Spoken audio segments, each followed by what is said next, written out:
guys, Charity here. I am so excited. Tomorrow is National Seed Swap Day, and I've been working on something really, really awesome to share with you so that you could host your own seed swap. Don't click away. Don't get that thought in your head. Oh my gosh, I could never do that. Just hang with me for a couple minutes. I'm going to show you how you can do it, and I'm going to give you the steps too.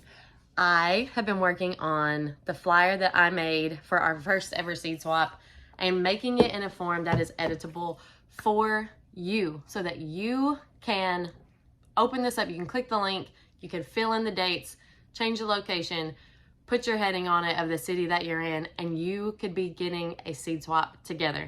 There are really only 3 things that you need for a seed swap. You need a location, you need a date, and you need seeds. And that's really it. That's all that you need. So the things that I would focus on hosting a seed swap would be a place that has ample parking and a place that has a bathroom.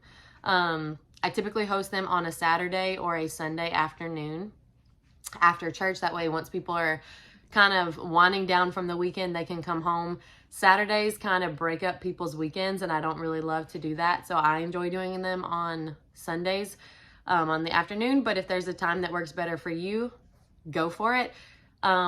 If you know someone that has a small business or a local business that would be open for something like this, a feed store, someone that has their own restaurant, it could totally be anything. If you don't want to ask someone about their place, then you could easily do a local park or the local library. Learn from my mistake. The very first one that we did in January. Our planting dates, our last frost is the end of February. So I did it roughly 1 month before so people would have some time to start some seeds, kind of get their stuff together. It was a beautiful day and it was incredibly windy. It was so windy. The seeds were kind of blowing everywhere. It was a little bit wild. If you live in a really windy area, maybe consider doing it at the library. Call your local library, ask them if you could, borrow or reserve their big media room for a day and if they would be open to letting you have a seed swap. And most of them totally will. It's not a big deal. It's just a matter of reserving that ahead of time. What we do for a seed swap is we bring tables, we bring seeds, we put everything out on the tables, and it is free for the taking. We don't do bartering, we don't do trading, we don't do selling of seeds. We bring our excess, we put it out on the table. People take something that they need and they leave excess that we have. With that being said, no one has to have seeds to arrive. And I know in your mind you're thinking, oh my gosh, what if I show up and 100 people come and no one has seeds? What am I gonna do? We just never had that experience. People are so generous. Gardeners are amongst the most generous people that I know because we have this joy and understanding that when we put a seed in the ground and something grows and it produces fruit, and then we can take that fruit and vegetable and feed that to our family, that's such an incredible feeling. And we want everybody to feel that. And generous people come out. They bring all kind of things, and there's always been an excess, which is also a great way to start a seed library if you're up for that, but that's another conversation. So I would highly encourage you to do this. As the person that's hosting a seed swap, I like to buy a pack of these coin envelopes. You could get them like at Office Depot, at Walmart. I order mine off of Amazon just to make it simple. If you don't want to get some coin envelopes, you could just tell people, hey, bring your own Ziploc bags. I'll have some Sharpies. You can take whatever seeds, you can put them on there. You could also bring newspaper. I've had people bring little seeds out of newspapers and magazine clippings. Everything is labeled so that you know what it is. You could also bring a jar full of beans. This actually came from a really old plastic container, and one of the friends that came brought their great grandpa's Bantana sweet corn that he has grown in our area for 20 plus years. And this is such an invaluable thing because I know for a fact that it will grow here because someone locally has done this. and they have grown it for a long period of time with success. And so they just brought a container full of some corn kernels, and I put it in this little container, wrote the name on it, and I'm good to go.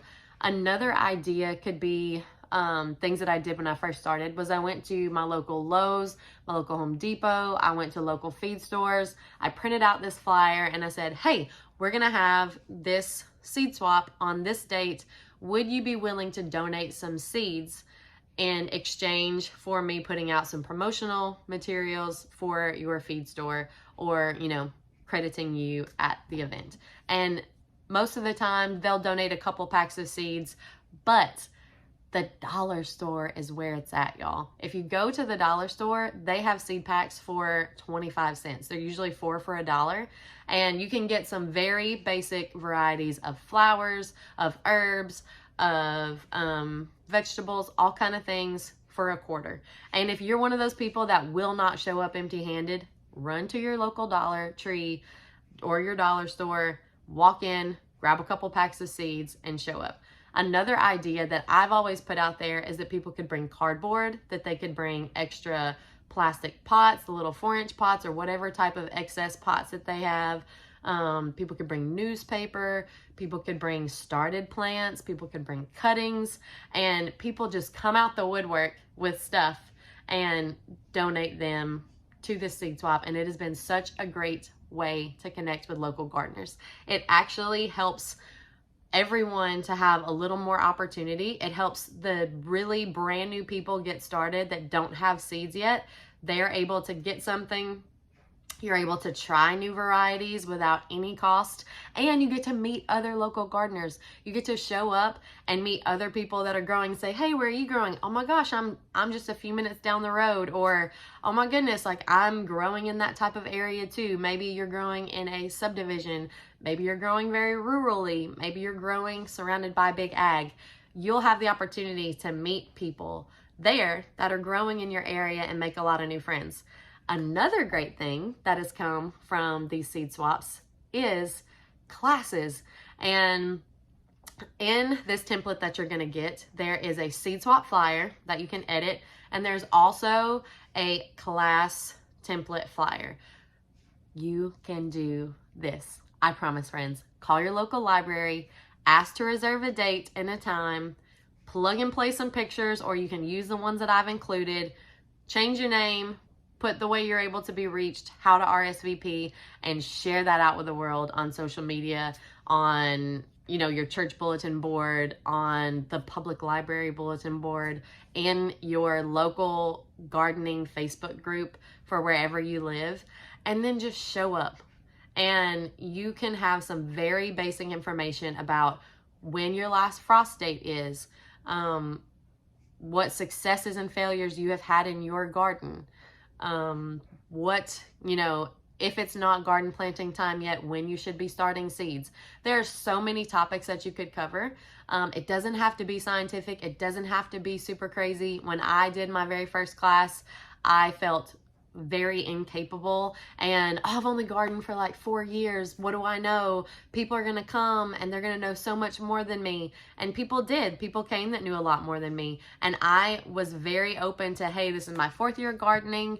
You know, I'm a beginner at this, but I want to help get you started. And I would love to help bring out the knowledge that's in the room in a facilitated way. So I would talk about a particular topic, and then I would say, has anyone else had a different experience or some suggestions on the topic? People raise their hands, share. I learned a lot. Other people learned a lot. We got to make connections, and it's such a great thing. We are exactly 4 weeks out from my last frost date, but you might be months out from your last frost date, and that gives you a lot of time to plan ahead for this seed swap. A lot of people in this very cold, frigid winter time, especially in your area, if you cannot be growing outside, this is a great way to meet other gardeners, to really save money on your seed starting costs or your seed costs for the year, and to get some variety, meet new people, get inspired. It's a really great opportunity. I will have the link below for this template. You'll be able to open it up. You'll need a Canva account. You can create one for free. It is so user-friendly. Plug and play, download it, You can do this, friends. I promise you can do this. And it's going to be, once you do it one time, you're like, that was incredible. That was so much fun. I'm going to do it all the time. And it's great to do before the changing of the seasons. Where I am, we can grow year round. We plant in the spring for our spring planting. I plant again in the summer. I plant for the fall. And then there are things that I can plant in the winter. I'm growing year round, and it's great to have multiple different seed swaps for people to be able to save seeds and share. Hey, I grew this summer. It was great. I saved seeds from it. Here's an excess of what I have. And then there's always new turnover, new people coming, lots of opportunity. I really, really hope that you will take advantage of this resource. If you would like, please reach out to me personally. I'm on Instagram at Gardenia Gardener. And you can also reply down here in the comments of the YouTube video. I would love to see people hosting seed swaps, stepping out in courage and in faith, and knowing that you can make a difference in your community. Even if you're just a mom and you're just a new gardener and you don't know a lot, you don't have to know a lot. All you have to do is show up, smile, and be the person that is willing to gather everyone together. And I promise you amazing things will happen. So the link is down below. I'm also going to show you a brief highlight of what our seed swaps look like. You can get an idea, and tag me whenever you start hosting your seed swaps.